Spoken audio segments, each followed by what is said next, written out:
It is never too late to be what you might have been. It is a narrow mind which cannot look at a subject from various points of view.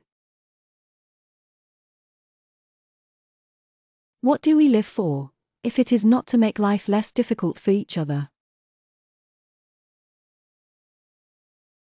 It will never rain roses. When we want to have more roses, we must plant more roses.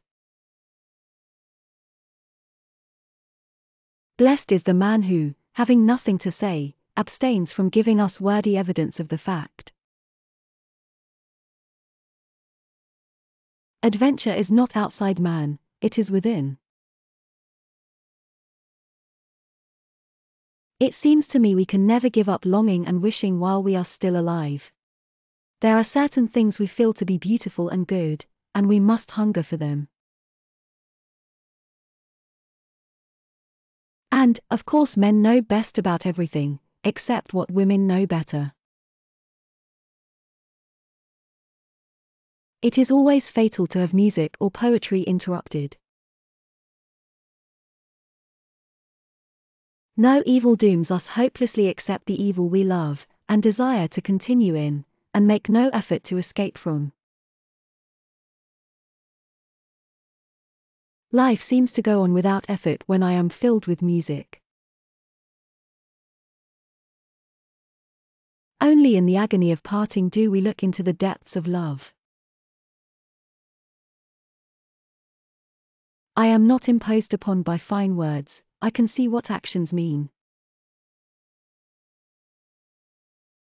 Keep true. Never be ashamed of doing right. Decide what you think is right and stick to it. What loneliness is more lonely than distrust? But what we call our despair is often only the painful eagerness of unfed hope. Selfish, a judgment readily passed by those who have never tested their own power of sacrifice. Animals are such agreeable friends, they ask no questions, they pass no criticisms. Hold up your head. You were not made for failure, you were made for victory. Go forward with a joyful confidence. Our deeds determine us, as much as we determine our deeds. It is surely better to pardon too much, than to condemn too much. And certainly, the mistakes that we male and female mortals make when we have our own way might fairly raise some wonder that we are so fond of it. People are almost always better than their neighbors think they are. Don't judge a book by its cover. One can begin so many things with a new person. Even begin to be a better man. Blessed is the influence of one true, loving human soul on another. I desire no future that will break the ties of the past. We are all humiliated by the sudden discovery of a fact which has existed very comfortably and perhaps been staring at us in private while we have been making up our world entirely without it. One must be poor to know the luxury of giving. Poetry and art and knowledge are sacred and pure. What destroys us most effectively is not a malign fate but our own capacity for self-deception and for degrading our own best self. The troublesome ones in a family are usually either the wits or the idiots. Character is not cut in marble, it is not something solid and unalterable. It is something living and changing, and may become diseased as our bodies do. Sane people did what their neighbors did, so that if any lunatics were at large, one might know and avoid them. There is no feeling, except the extremes of fear and grief, that does not find relief in music. For pain must enter into its glorified life of memory before it can turn into compassion. Those who trust us educate us. No anguish I have had to bear on your account has been too heavy a price to pay for the new life into which I have entered in loving you. Blameless people are always the most exasperating. It is a common sentence that knowledge is power, but who hath duly considered or set forth the power of ignorance? Knowledge slowly builds up what ignorance in an hour pulls down. Jealousy is never satisfied with anything short of an omniscience that would detect the subtlest fold of the heart. I think I dislike what I don't like more than I like what I like. Pride helps us, and pride is not a bad thing when it only urges us to hide our own hurts, not to hurt others.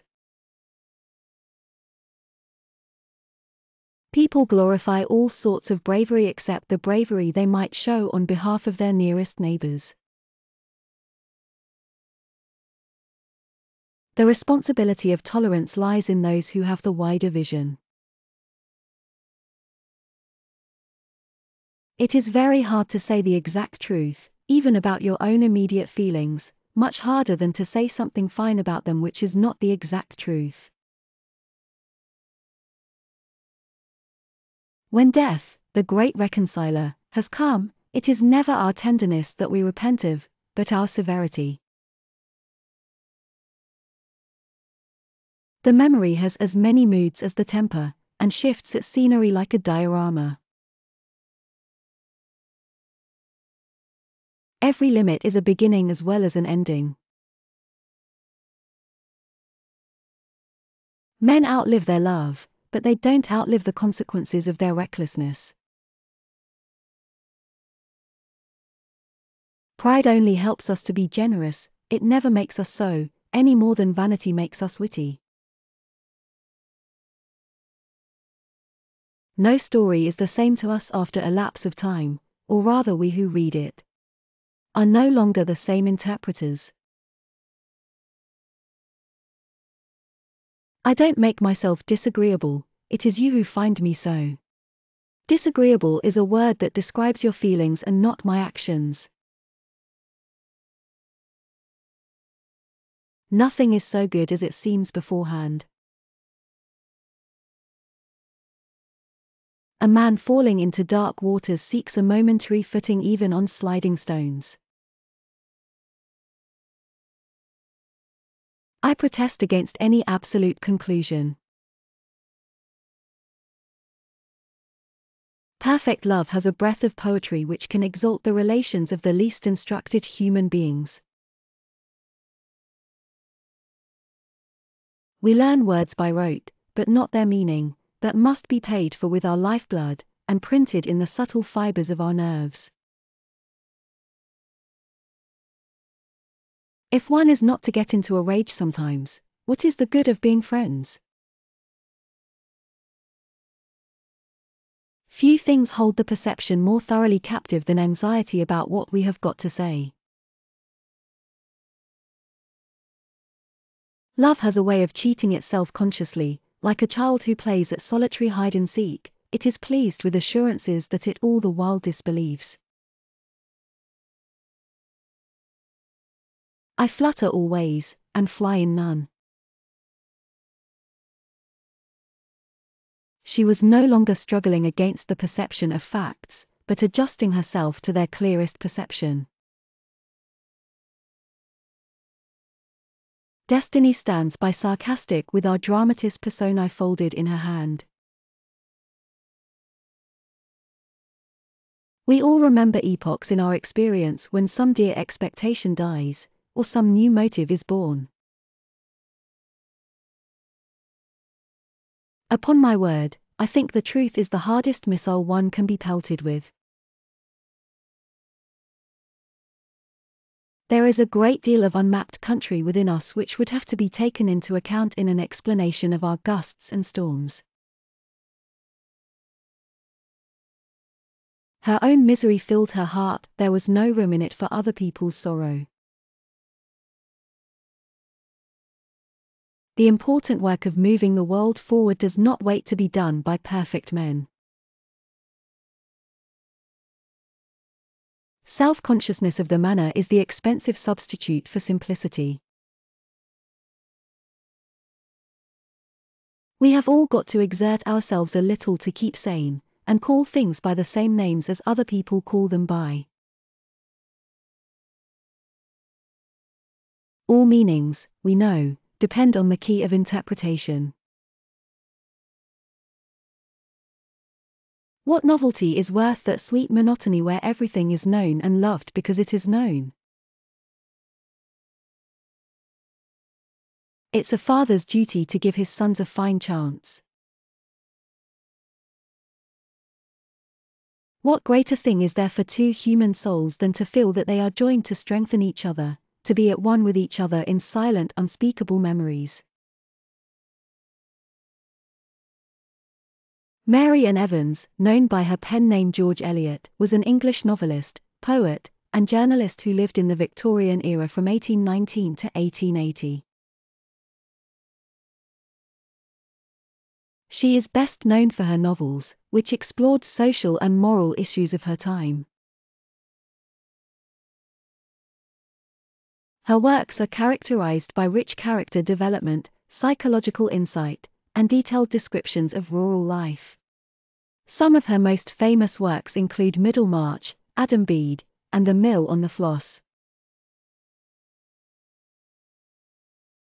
Through her writing, Eliot challenged societal norms and provided a nuanced perspective on human nature and relationships. She remains one of the most important and influential writers in English literature.